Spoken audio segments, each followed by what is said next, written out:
Hey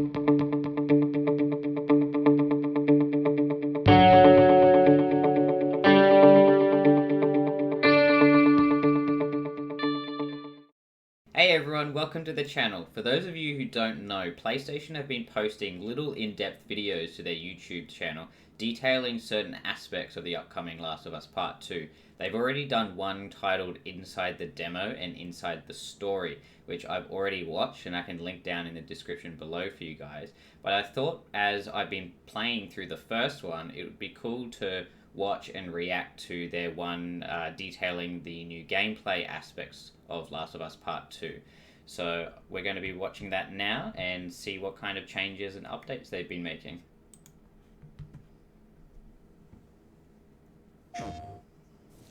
Under here.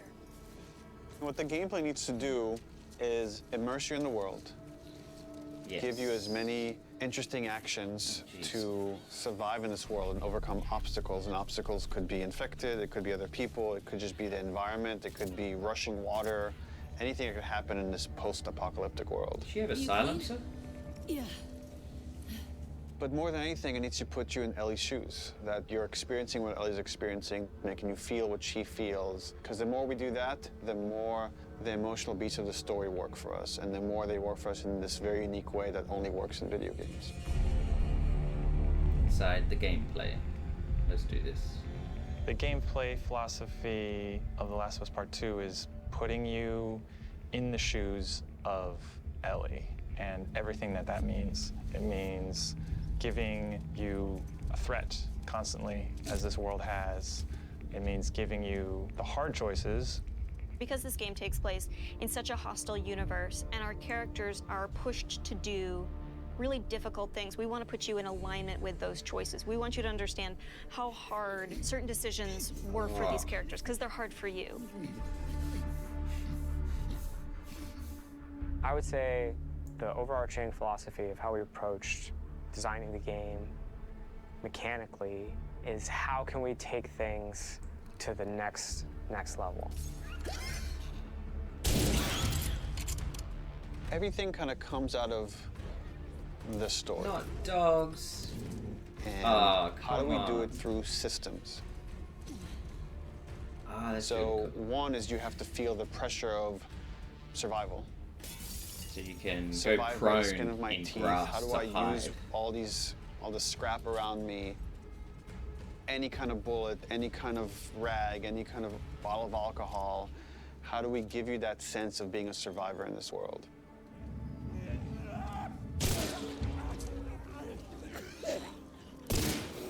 Oh, it's a bloater. Ellie is very small compared to Joel and more nimble. How do we make you feel like you're not the strongest person in the room, but you still should be able to rise to the challenge and She doesn't have that survive, old man strength that you know, Joel fight has. with a bunch of people that are all bigger than you. Already, the animations look So therefore, so it meant fluid. creating a character and systems and mechanics that allow you to be much more nimble. And that's where we added a jump button. Deal. In the first game, we had a clamber button, but not really jumping. And here, Ellie can jump. The combat scenarios are much more vertical, where Ellie can use Yeah. elevation to Bit her like advantage. Uncharted. Prone is a huge, huge one. Prone, obviously, it means to lay flat on the ground. Something so simple, again, something that in real life you'd be able to do. Letting the player have access to all their weapons, all the items, crafting, everything while in that position. And it just creates so many more emergent things in gameplay. Now that we have this other state that the player could be in, which are very low to the ground, how else can we use this other than just hiding in vegetation? We're like, well, there's a lot of man-made things or different structures that have collapsed that allow just enough space for you to crawl under, which means that now, as enemies are looking for you, you can crawl under things and hide.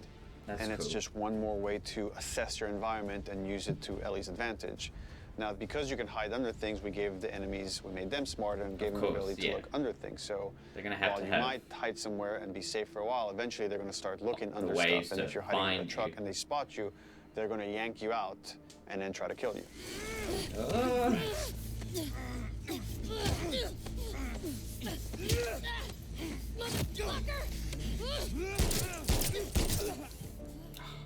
Dodging is a big one. The way he's because moving, now, like with from the dodge, impact from the shots. anytime you're in a scuffle, you have a chance to get away. You have a chance to counterattack. It lets escape be an option as well. Sometimes you just got to run. And that is another part of this world, which is sometimes the threat is so overpowering that you just have to get away. When you are partially hidden, or you're in So there's so many different animations, like when she pulled the arrow out of that body, when she got hit there and held her arm, when she dodged into the car, she kind of bounced off of the car.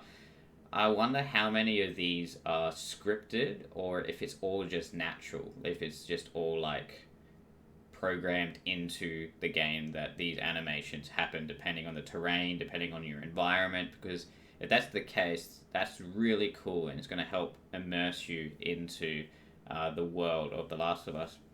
And then another thing I've noticed is in that last fight, before she took the hammer to that guy's face, it did the kind of like a semi-close-up to the woman's face that she was stabbing, and just the facial animation and the look in that character's eyes, even though it's not like it's not Ellie, it's not a main character, it's just an enemy NPC. It's so detailed, and it looked like a real person. So I wonder how that's going to affect players playing the game when they make decisions to go and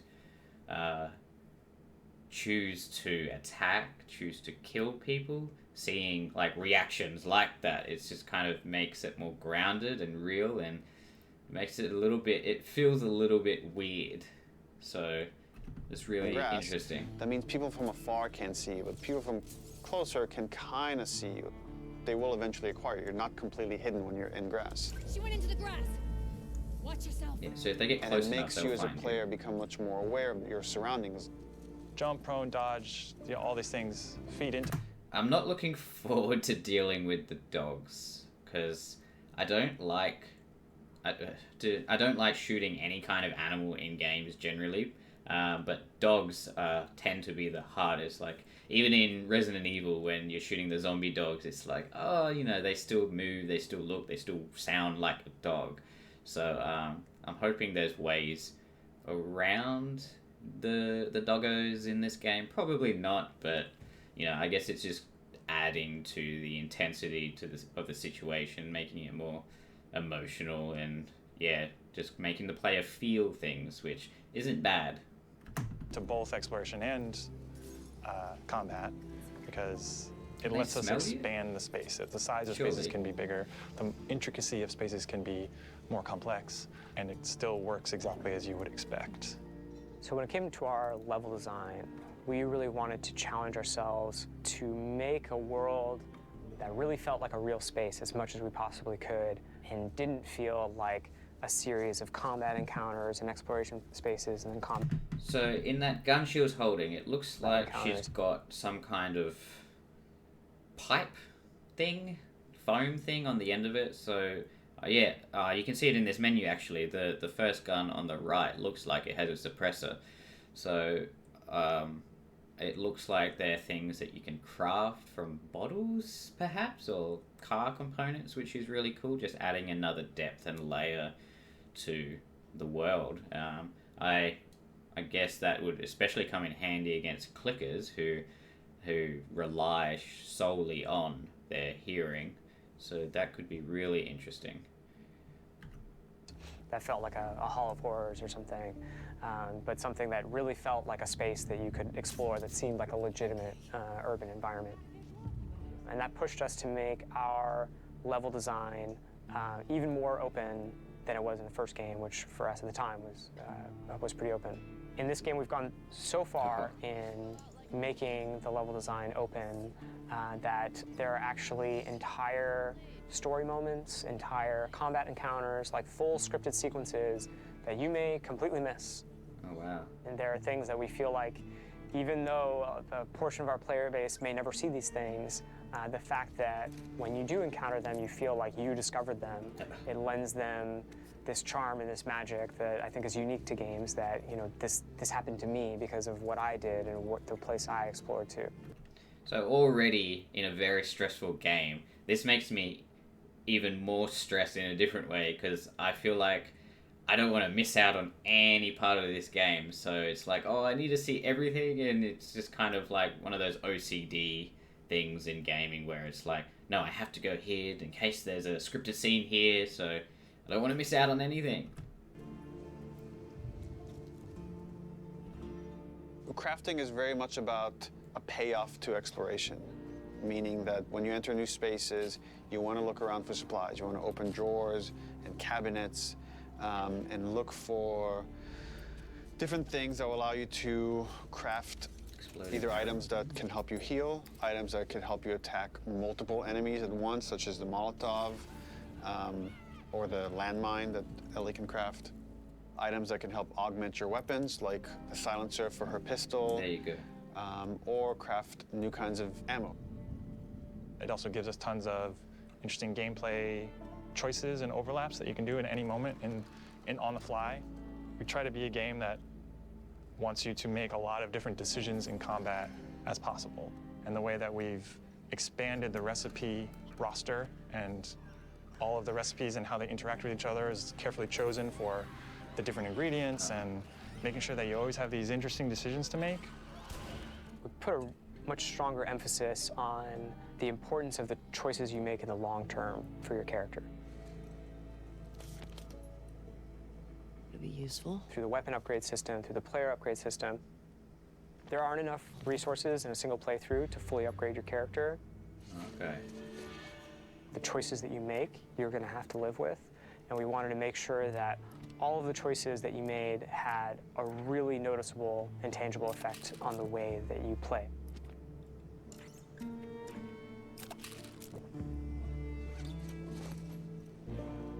You feel a greater kinship with Ellie because you are living with decisions that you've already made. Like you are continuing this through line of her journey through this world, and the moment-to-moment gameplay is influenced by that in a way that we haven't before. The realization that your choices have these long-term consequences is very much like the nature of the narrative of the game. And I'm happy that the mechanics are supporting that.